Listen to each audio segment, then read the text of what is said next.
He drove Adaeze out of their home, casting her into the night with nothing but the clothes on her back and a few hastily packed belongings.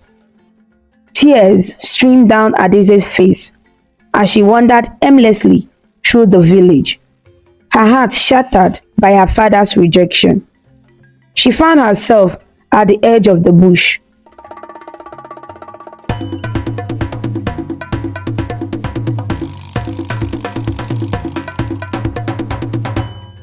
In a small village nestled in the lush green landscapes of southeastern Nigeria, a young girl named Adaeze was born. Her mother, Nneka, was known for her gentle spirit and nurturing nature. She passed away when Adaeze was just 6 years old, leaving a void in the girl's heart that could never truly be filled. Her father, Chukwudi, a hardworking farmer, was devastated by the loss but did his best to raise his daughter alone. For years, Adaeze and her father managed to find a semblance of happiness despite their grief. She helped him on the farm, tending to the crops and learning the ways of the land. They were poor, but they had each other, and that was enough. Even though her father was a difficult man, which became more obvious after the death of her mother, but he was still her father and he was doing his best to take care of her, so she was grateful for that. When Adaeze turned 12 years old, her father remarried. Her stepmother, Ifeoma, was a woman of striking beauty, but with a heart as cold as ice. From the moment she entered their home, she viewed Adaeze as an obstacle, a reminder of Chukwudi's first wife, whom she envied even though she had never met the woman before. Maybe it's because of the way Chukwudi was always talking about her and how wonderful she was. If she was that wonderful, why did she allow herself die? Ifeoma would always think to herself, devising more ways to take out anything that reminds Chukwudi of her rival, and Adaeze was the closest thing she could use to assuage her jealousy and bitterness. Ifeoma's subtle manipulations and cunning words slowly began to poison Chukwudi's mind against his own daughter. She accused Adaeze of laziness, disrespect and disobedience, all the while presenting a facade of kindness and concern. As the years passed, the bond between Adaeze and her father weakened. Chukwudi, blinded by Ifeoma's deceit, began to see his daughter as a burden rather than a blessing. By the time Adaeze turned 16, the situation had become unbearable. One stormy night, after a particular heated argument fueled by Ifeoma's lies, Chukwudi made a heartbreaking decision. He drove Adaeze out of their home, casting her into the night with nothing but the clothes on her back and a few hastily packed belongings. Tears streamed down Adaeze's face as she wandered aimlessly through the village, her heart shattered by her father's rejection. She found herself at the edge of the bush, where she decided to venture into the unknown. The dense forest seemed less daunting than the thought of staying in a place where she was no longer wanted. Her journey through the bush was arduous and filled with peril. She foraged for food, drank from streams, and used her wits to avoid dangerous animals. The nights were the hardest, with the sounds of the wild and cold seeping into her bones. Her resolve, however, remained unbroken. She was determined to find a new life, away from the pain of her past. After 2 grueling weeks of eating only fruits and vegetables, Adaeze finally emerged from the forest and found herself at the outskirts of a bustling city. The noise, the people, and the sheer size of it all overwhelmed her senses. but she knew this was her chance to start over. With no money and no place to stay, she wandered the streets until she found an uncompleted building where she could seek shelter. Adaeze's resilience shone through as she sought work in the city. She eventually found a job as a sales girl in a small shop. The pay was meager, but it was enough to buy food and basic necessities. She continued to sleep in the uncompleted building, making it her makeshift home. Though her new life was filled with challenges, Adaeze remained hopeful. She worked hard, saved what little money she could, and dreamed of a better future. Her past had taught her the value of strength and perseverance, and she was determined to build a life that no one could take away from her. At first, life in the city was harsh. Adaeze faced discrimination and hardship daily. The shop owner, Madame Ebele, was stern but fair, and seeing Adaeze's determination, she slowly began to warm up to the young girl as she saw Adaeze's dedication to her work and how her polite approach won over the more customers for her business. Despite the challenges, Adaeze remained hopeful. She made a friend in Chika, a fellow sales girl who worked in a neighboring store. Chika, having come from a similar background, understood Adaeze's struggles. The two girls shared their dreams and hopes, providing each other with much needed support. Chika often invited Adaeze to her home, a small room she shared with two other people in a crowded building.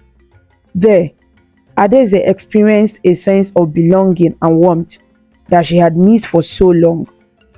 One evening, as they sat on the floor of Chika's room, sharing a meal of jollof rice, Chika told Adaeze about a local community center that offered free evening classes.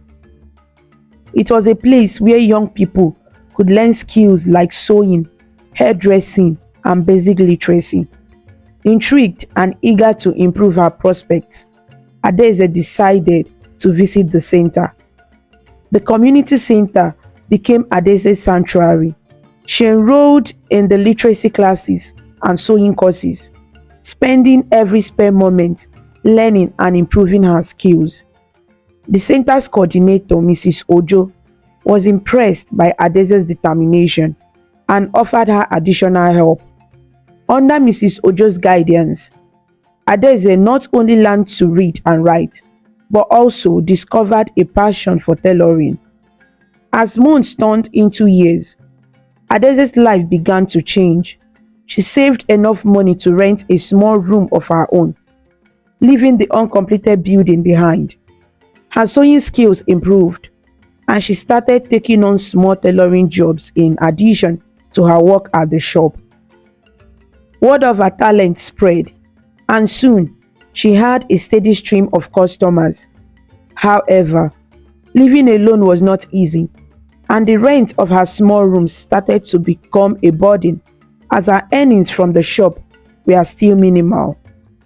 One of her colleagues, Kemi, noticing her struggles, offered Adaeze a room to share in her apartment. Grateful for the offer, Adaeze accepted, hoping that it would ease her financial strain. At first, the arrangement seemed perfect. The room was small but comfortable, and Adaeze was happy to have someone to share her nights with. But it didn't take long for Kemi's true nature to emerge. She was often harsh and demanding, expecting Adaeze to do most of the household chores. Kemi's constant complaints and unreasonable demands made life increasingly difficult. She would frequently accuse Adaeze of not pulling her weight, despite Adaeze doing most of the work. Adaeze felt trapped once again, but she was determined not to let this situation break her spirit. She continued to work hard at the shop and focused on improving her sewing skills. Despite Kemi's constant harassment, Adaeze managed to find solace in her routine and her small circle of friends. One day, While returning from work, Adaeze noticed a young man setting up a small computer kiosk next to their compound. His name was Michael, and he offered computer services, repairs and lessons. Adaeze was fascinated by the technology, but knew she couldn't afford the lessons. However, her curiosity got the better of her, and she started talking to Michael during free time. Michael, impressed by Adaeze's eagerness to learn, began teaching her the basics of coding during their conversations. Adaeze was a quick learner, and soon she was spending every spare moment at Michael's kiosk, learning how to code. Michael provided her with resources and practice assignments, encouraging her to pursue her newfound passion. As her coding skills improved, Adaeze started taking on small freelance projects through online platforms. The extra income was a relief, but she kept her new work a secret from Kemi, fearing that she would find a way to sabotage her efforts. Adaeze's determination and hard work began to pay off, and she soon landed a remote job that paid well. With her new job providing a steady income, Adaeze secretly saved enough money to move out. One early morning, while Kemi was still asleep, Adaeze quietly packed her little belongings and left the apartment. She had found a small but cozy place to live, where she could finally breathe easy and focus on her future. Adaeze's new life was slowly falling into place. She had been setting up her new apartment gradually, buying a few items here and there to make the space feel like home. By the time she was ready to move in, all she needed to bring were her personal belongings. Once she arranged her new home to her satisfaction, she decided to pay a visit to Kemi's apartment. Later that evening, Adaeze returned to Kemi's place with bags full of gifts containing personal effects and food items. She knew Kemi lacked many of these essentials, and despite their difficult relationship, Adaeze wanted to live on good terms. When she arrived, Kemi was shocked to see her. Kemi had concluded that Adaeze had run away, and she had been telling everyone who would listen that Adaeze had stolen her money and jewelry. When some of the neighbors saw Adaeze entering Kemi's apartment with bags of goodies, they were shocked. They wondered why Kemi had spread such rumors about Adaeze. Oblivious to the gossip, Adaeze warmly greeted Kemi and presented her with the gifts. She thanked Kemi profusely for the accommodation and help rendered when she was in need, explaining that she had found another apartment in a different part of the city. For the first time since they had shared the apartment, they engaged in small talk. Kemi tried to find out which part of the city Adaeze had moved to, but Adaeze was wise enough to avoid revealing her location. After spending about an hour chatting, Adaeze politely excused herself, citing the traffic as a reason for her early departure when Kemi tried to persuade her to stay longer. After leaving Kemi's apartment, Adaeze headed to Michael's learning center. She wanted to share the news of her move with him. Michael, who had helped her scout for the apartment and arrange for workers to put the place in order, was like a big brother and father figure to her. When she told him she had finally moved in, he was genuinely happy for her. Michael jokingly demanded to know the date of her housewarming party, claiming he was saving his stomach for the party jollof rice and meat. Adaeze laughed heartily and joined in the joke, telling him she was expecting a consignment from abroad to make the party as grand as possible. They continued to joke and laugh together until the center closed for the day. As Michael walked Adaeze home, they chatted about her plans for the future. At the gate of her new apartment, Michael said his goodbyes, promising to come and see the house properly during the weekend when he would have more time. For the first time in a long while, Adaeze felt a sense of peace and belonging. Her new apartment her coding job, and her small but growing tailoring business were all signs of the new life she was building. She invested in better sewing equipment and started offering more sophisticated designs. Her clients grew, and she became known for her unique and beautiful creations. She looked forward to what the future held, knowing that she had the strength and support to face whatever challenges came her way. Adaeze's fashion house continued to prosper, gaining recognition for its unique and high quality designs. Instead of abandoning her second stream of income from her tech job, which was also fetching a good sum of money, Adaeze decided to hire more professional tailors. This allowed her to focus on the business side of her fashion house while also dedicating time to her tech job. After saving diligently for 3 good years, Adaeze sought Michael's advice on finding a good realtor. She wanted to start investing in real estate, beginning with the purchase of land in a promising area. Michael was amazed by her proposition. He never ceased to wonder at how cool-headed and wise she was for her age. Many young women in her position would have started living lavishly, but Adaeze still resided in her modest one-room apartment. She refused to move, saying the house still served her well and she liked the calm, serene atmosphere of the estate it was located in. Michael had previously suggested that she rent a newly built two-bedroom apartment in the same estate, but Adaeze had declined, saying she didn't have the budget for such an expense. Michael had wondered at the time what she was doing with her money, not knowing that 1 month's paycheck from her tech job alone would cover 6 months of rent plus utilities. However, he didn't probe further, as he had learned over time that Adaeze only spoke when she wanted and not a moment before. Now, hearing her plans to buy land, Michael understood better where her money was going. He was amazed and proud, thinking about how he had taken a chance on her when it seemed like she had nothing. He was also glad that he was the one she trusted, although he didn't consider himself the best of humans. He was sure of one thing: he would never deliberately cause her harm or put her into disrepute.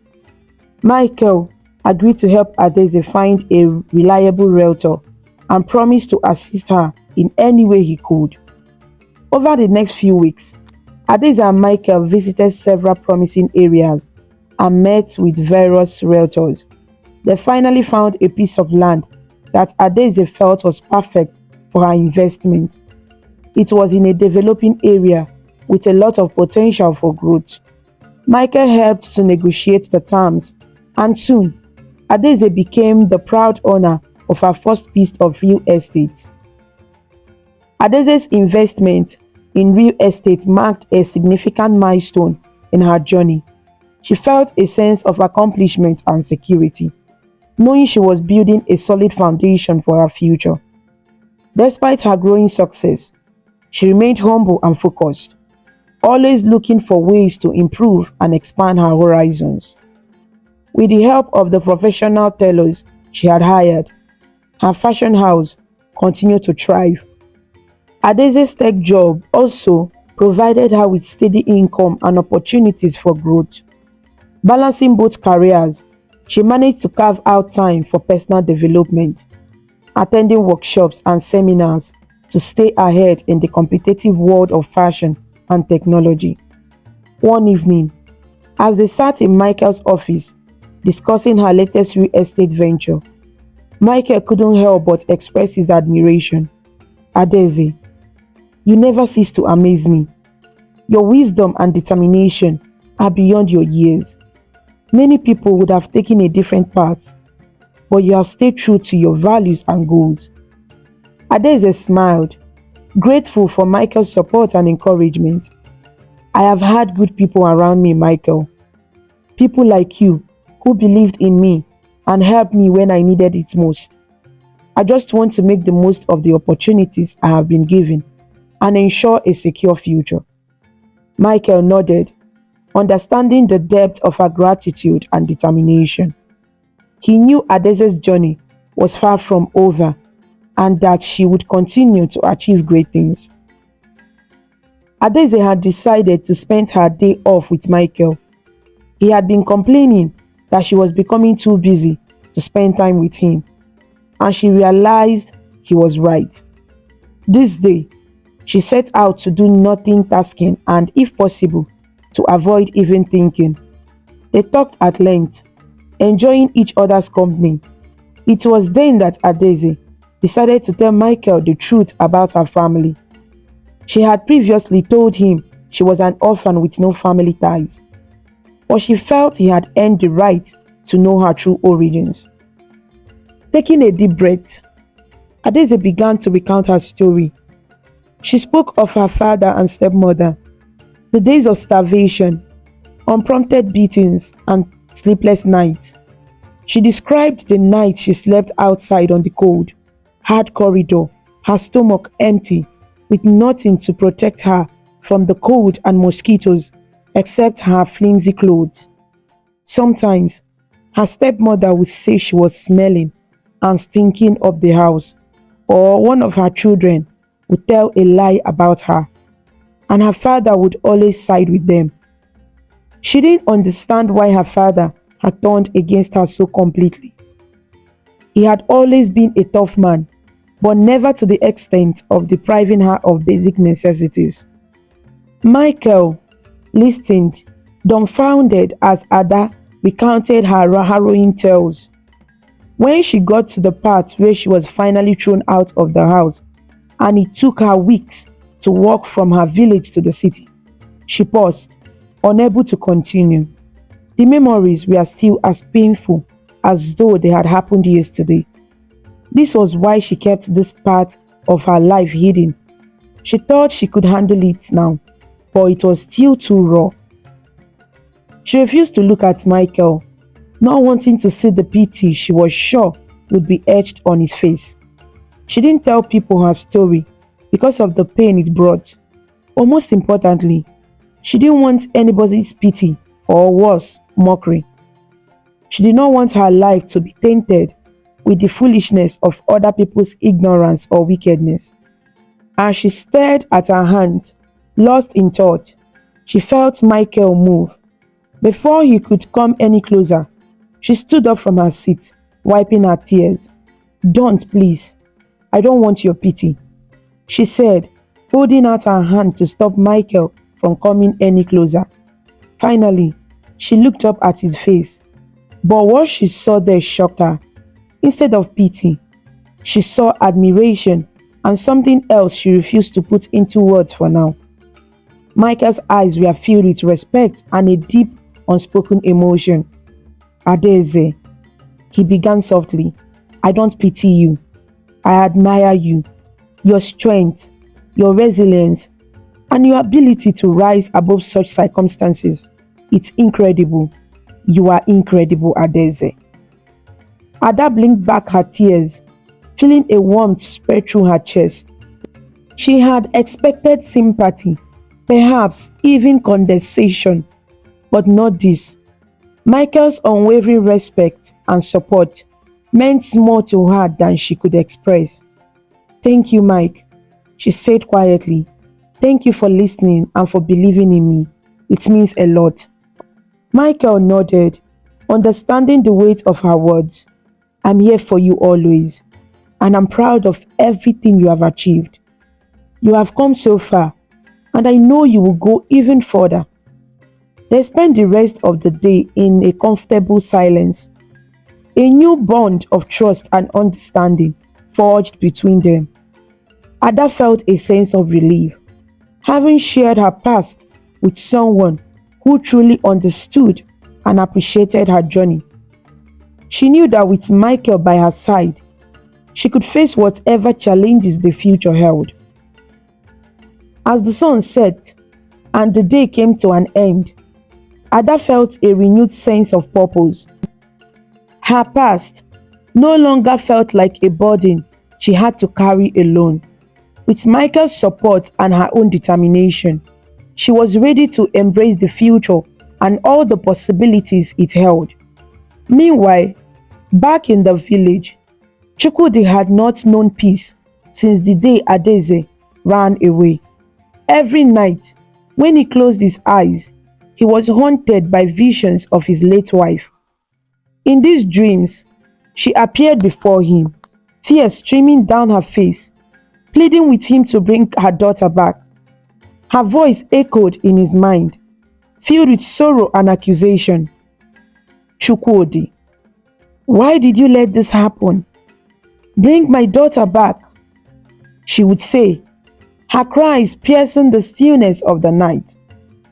These dreams tormented him, filling him with a deep sense of unrest and guilt. He could no longer ignore the nagging feeling in his heart that he had failed his daughter.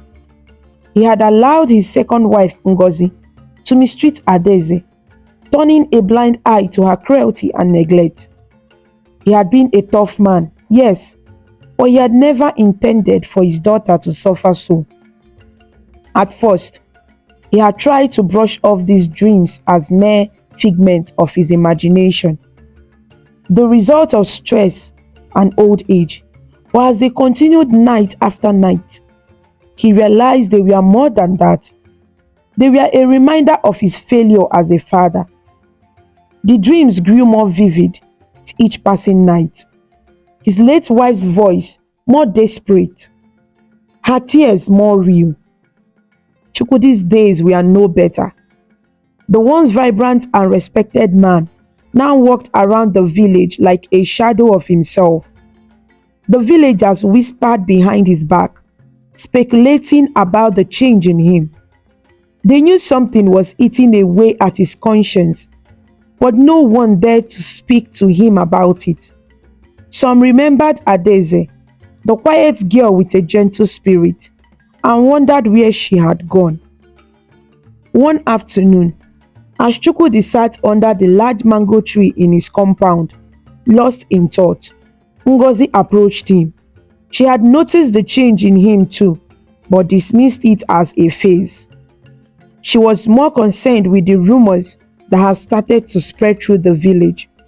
Rumors that Adaeze had been seen in the city thriving. "Chukwudi," Ngozi said, her tone sharp, "why do you sit here all day and night as if you have no work to do? There are things to be done around the house. You are becoming useless." Chukwudi looked up at her, his eyes weary. "Ngozi," he replied quietly, "have you heard anything about Adaeze?" Ngozi snorted, crossing her arms over her chest. "Why should I care about that wretched girl? She got what she deserved for being so stubborn and ungrateful. Let her be wherever she is." Chukwudi sighed, shaking his head. "Ngozi, she is still my daughter. I cannot just forget her." Ngozi's face twisted with disdain. "Your daughter, you say? She never respected me as her mother. You have been too soft on her, and now, look where it's gotten you, worrying over a child who has probably forgotten all about you." Chukwudi felt a surge of anger rise within him, but quickly suppressed it. There was no point arguing with Ngozi.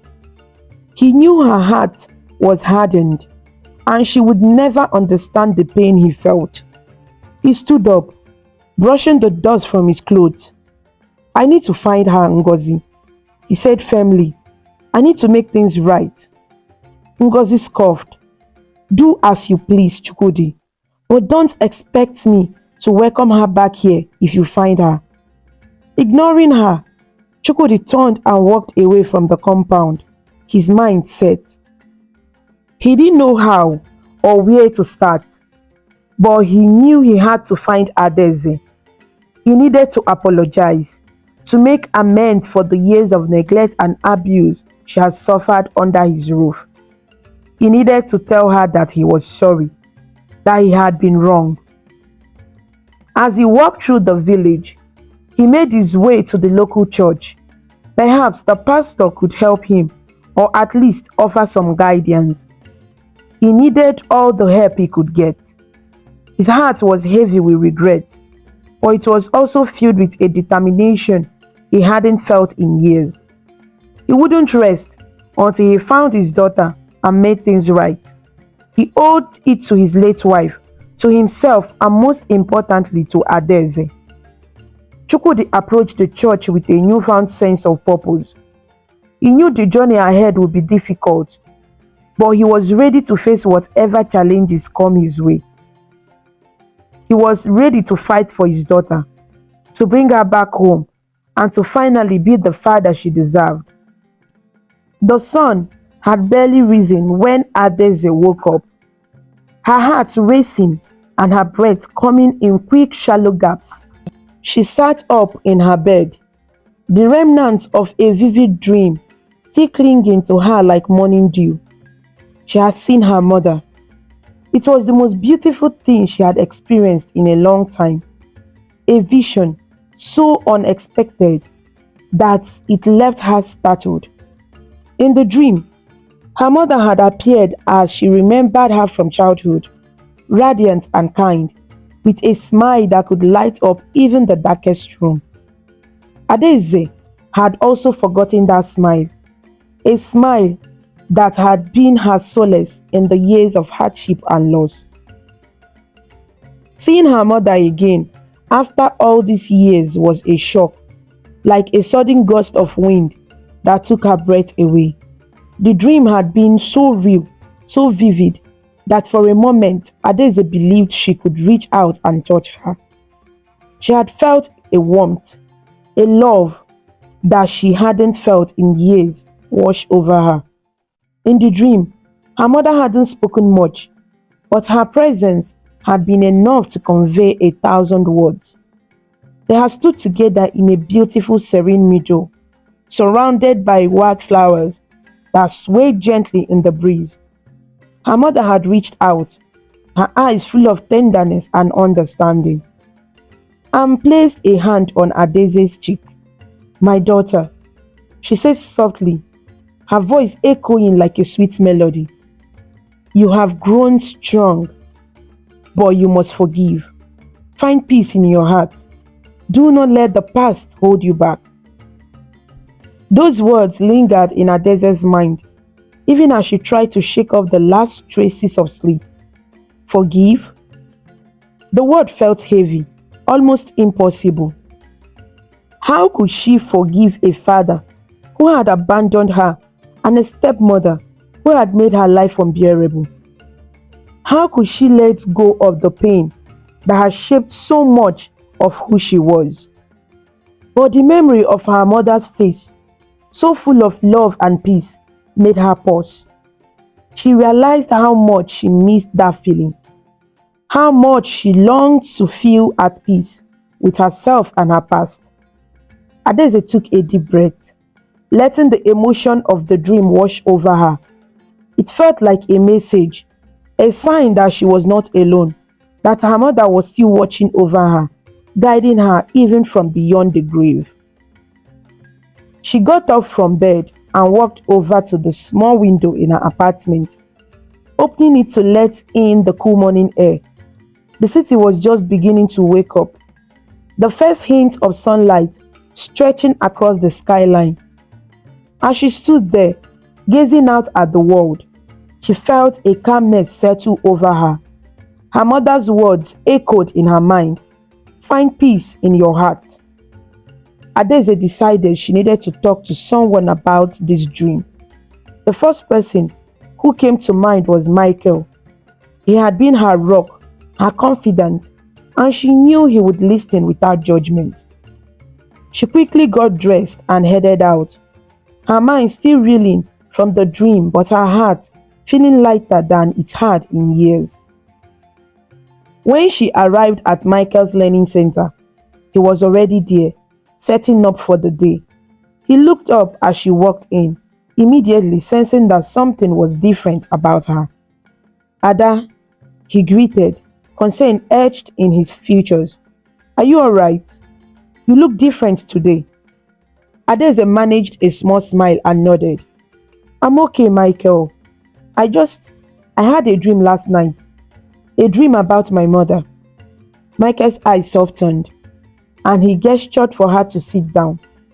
"Tell me about it," he encouraged gently. As Adaeze recounted the dream, Michael listened intently, his expression a mix of empathy and curiosity. When she finished, he leaned back, thoughtful. "It sounds like your mother is trying to tell you something important," he said. "Maybe she's guiding you towards healing, towards letting go of the past so you can move forward." Adaeze nodded slowly. "I have been thinking about that. It's just so hard to forgive. I don't know if I'm ready to let go of everything that happened." Michael reached across the table and took her hand in his, giving it a reassuring squeeze. "Forgiveness doesn't mean forgetting, Adaeze. It doesn't mean what they did was okay. It just means freeing yourself from the hold it has on you. It's a way of finding peace for yourself, not for them." Adaeze took a deep breath, feeling a weight lift from her shoulders. Michael's words resonated with her, echoing the sentiment of her dream. Maybe it was time to start letting go, to begin the journey towards forgiveness, not for those who had wronged her, but for herself, to find the peace her mother wanted for her. For the first time in years, Adaeze felt a glimmer of hope that she could find that peace, that she could build a future unburdened by the pains of her past. And maybe, just maybe, her mother was right there with her, guiding her every step of the way. Back in the village, Chukwudi's search for Adaeze had been arduous. He had reached out to anyone who might have known her whereabouts, combing through nearby towns and even making a few trips to the city. The guilt that weighed on his heart only intensified with each dead end. Every night, his late wife's face haunted his dreams, urging him on with tearful eyes to bring their daughter back. Desperation grew in him like a thorny vine, twisting around his chest. He had asked old friends, villagers, and even strangers if they had seen a young girl matching Adaeze's description, not even sure what her appearance would be like now.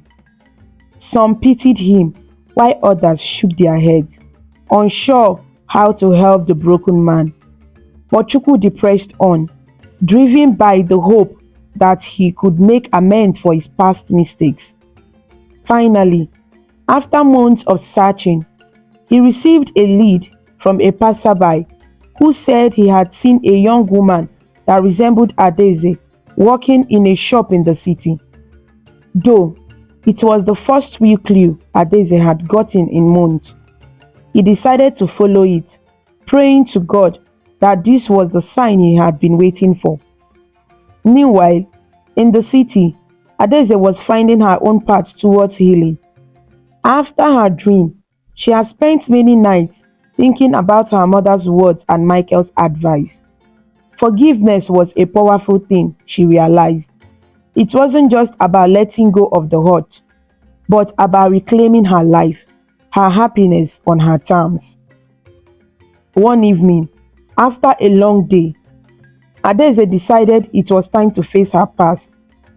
She called Michael and begged him to come over, feeling a mix of anxiety and determination.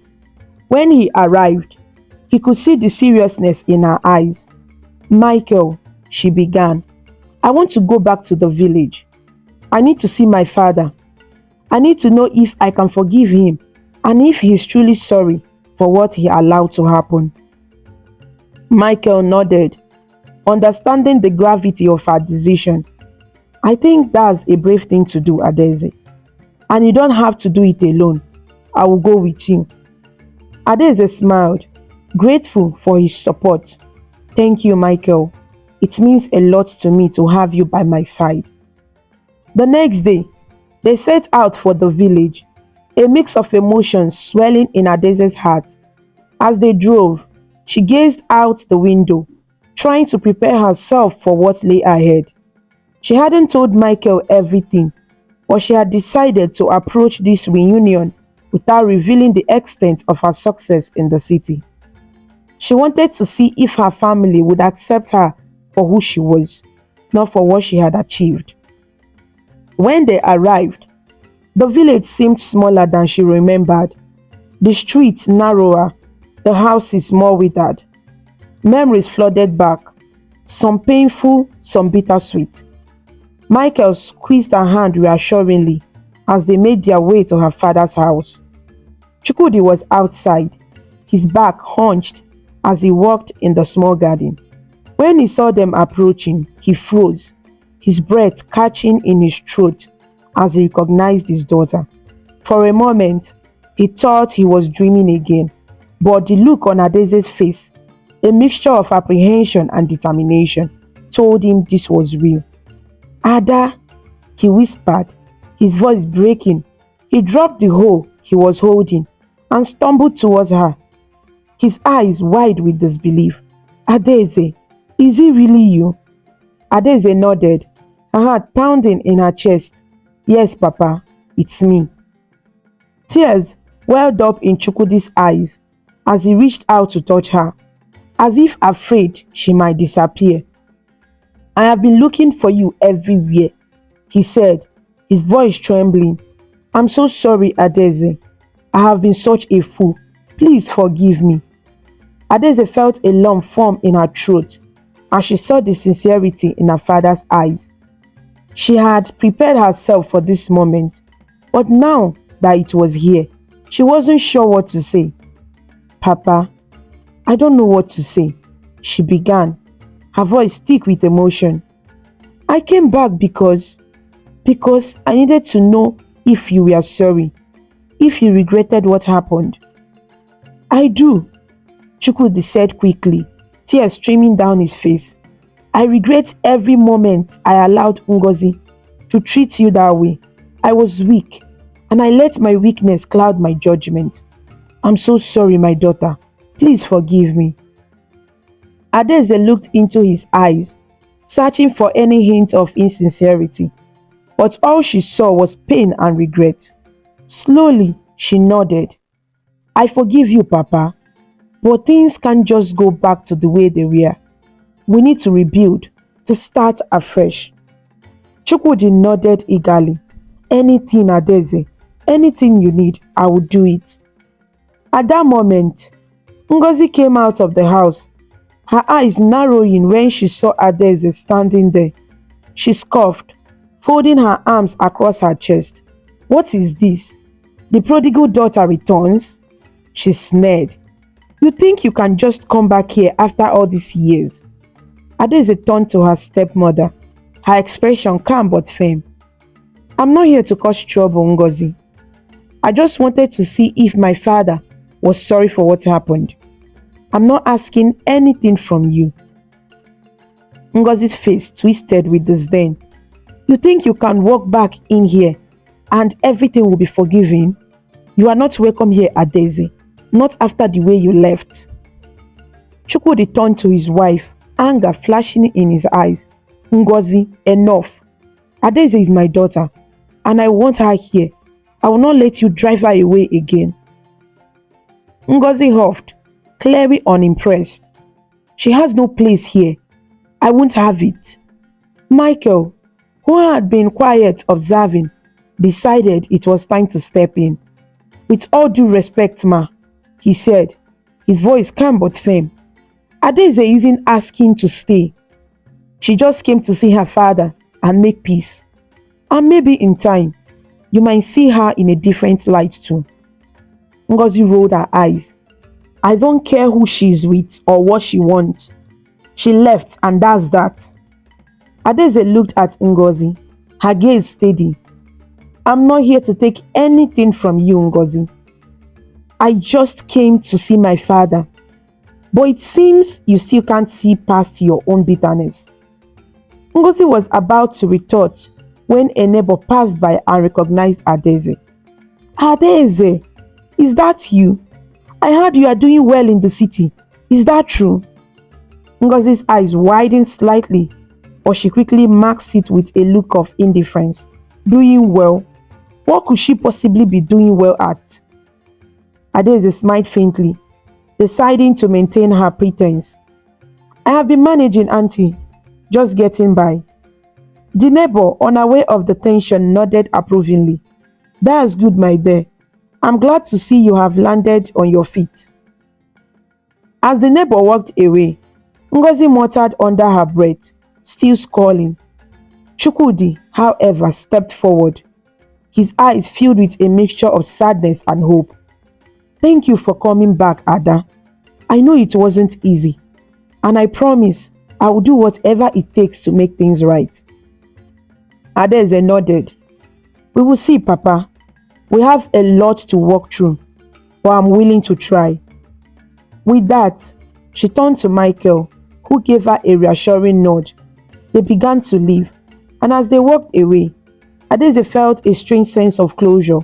Her father's apology had been sincere, and while she wasn't ready to forget the past, she was willing to see what the future might hold. Back in the house, Ngozi watched them go, her expression unreadable. She didn't know that Adaeze had become a successful businesswoman, that she had built a life far beyond anything Ngozi could have imagined. Adaeze had chosen not to reveal her wealth or success, wanting to see if her family could accept her without it. It was a test, one that Ngozi had seemingly failed, but Adaeze was at peace with that. She had come back to make peace, and that was exactly what she intended to do, on her terms and for her own sake. After that visit, Adaeze knew she needed more time to reflect on what had transpired. Michael had been a steadfast companion, encouraging her to take things slowly and allowing her to process everything. But Adaeze's heart was already beginning to soften towards her father. Despite all the years of pain and neglect, she could see that he was genuinely remorseful. He had been manipulated by Ifeoma, and now he wanted to make things right. A few weeks later, she received a call from her father. His voice sounded different, lighter, relieved even. Ada, he began hesitantly. I have done what I should have done a long time ago. I have asked Ifeoma to leave. She won't trouble us any longer. Adaeze felt a mix of emotions swell inside her, relief, sadness, and a strange sense of closure. Thank you, Papa, she said softly. That means a lot to me. Chukwu sighed. I want to make things right, Ada. I want to be the father you deserve, the one I should have been all along. Moved by his words, Adaeze decided it was time to take a step forward. I believe you, Papa, and I'm ready to start fresh too. But this time, we will do things right. Over the next few months, Adaeze began visiting the village more frequently. She didn't come empty-handed.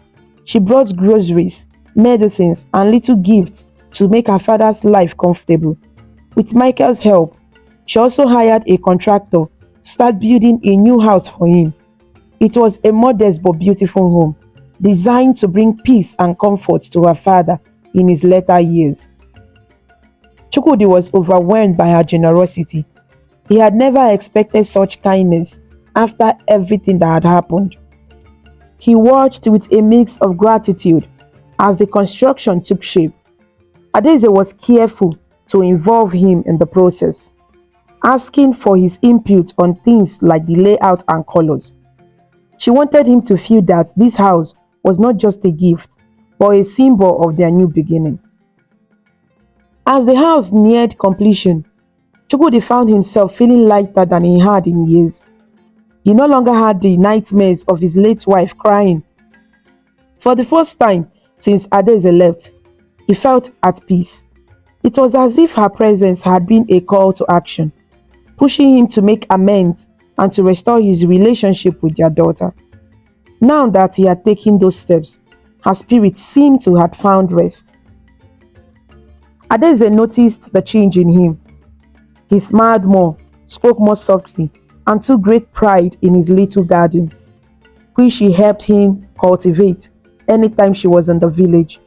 She found herself feeling a sense of contentment that she hadn't experienced in years.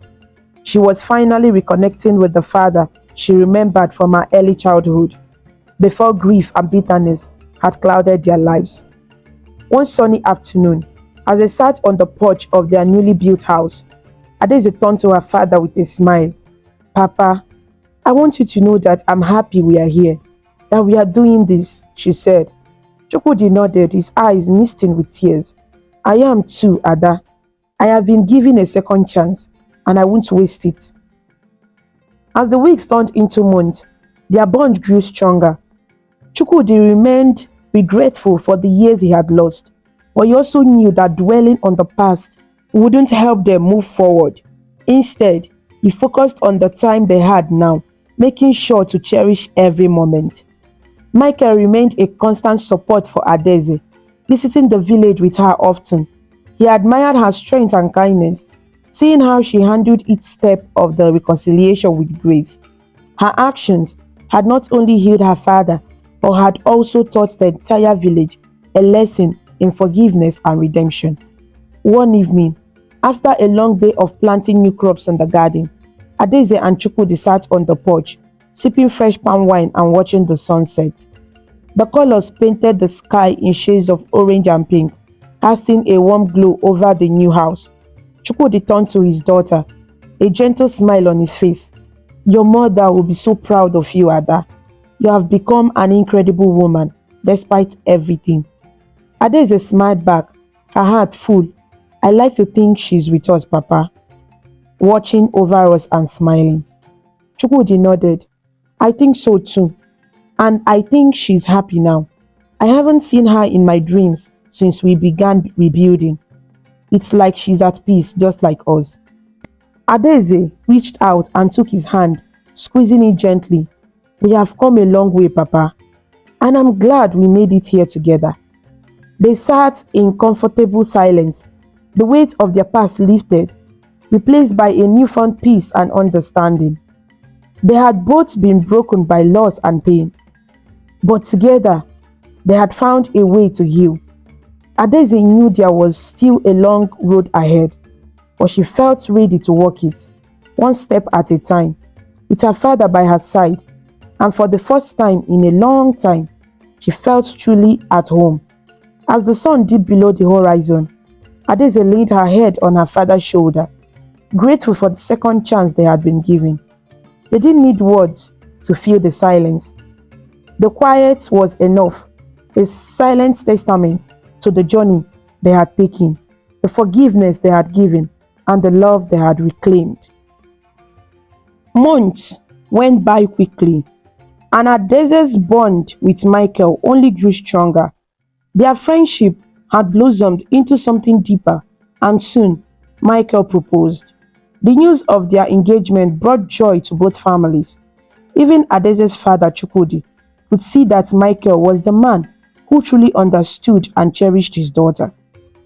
The day of their wedding arrived, filled with love and celebration. The village came alive as family, friends and neighbors gathered to witness Adaeze and Michael's union. It was a beautiful ceremony, filled with traditional dances, music and heartfelt vows. As they exchanged rings under the bright Nigerian sun, Adaeze felt a peace she hadn't known in years. Her journey had been difficult, but she had found her happiness in Michael. After the wedding, they settled into a cozy home Michael had built near the city. Life as a married couple brought its challenges, but Adaeze and Michael faced them together. Adaeze continued to run her successful fashion business while also managing her tech job, while Michael expanded his computer service business. Their love and partnership flourished as they worked side by side, supporting each other's dreams. In their home, laughter echoed in the halls, and joy filled every corner. Adaeze often thought of how far she had come, from the girl who had been cast out to the woman who had found love, peace, and a future filled with hope. Together, she and Michael built a life rooted in love, respect, and the promise of endless possibilities. This story teaches us about forgiveness, strength, and love. Adaeze had a difficult life after her mother died. Her father was influenced by his second wife, who treated Adaeze badly, and he sent her away. Even though Adaeze was hurt, she worked hard to build a new life in the city. She found a friend in Michael who supported her through tough times. One day, Adaeze decided to forgive her father and visit him. Her father was very sorry for what he did, and they started to rebuild their relationship. This shows us that even when people hurt us, we can choose to forgive them and find peace. Later, Adaeze and Michael got married and started a happy life together. The story reminds us that no matter how hard life gets, with hard work, kindness, and forgiveness, we can find happiness. It also teaches us that love and friendship are important and they help us grow and heal. In the end, forgiveness helped Adaeze and her father be happy again, and Adaeze found love and success in her life.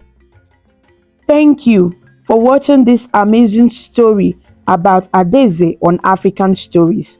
If you liked it and felt inspired with her journey, please show your support by clicking the like button, sharing with your friends, and leaving a comment below. To see more interesting stories and learn about different cultures, subscribe to African Stories by V, and don't forget to ring the notification bell so you never miss a new story. Your support means a lot and helps us bring more stories to you. Until we meet again, stay connected, stay inspired, and keep smiling.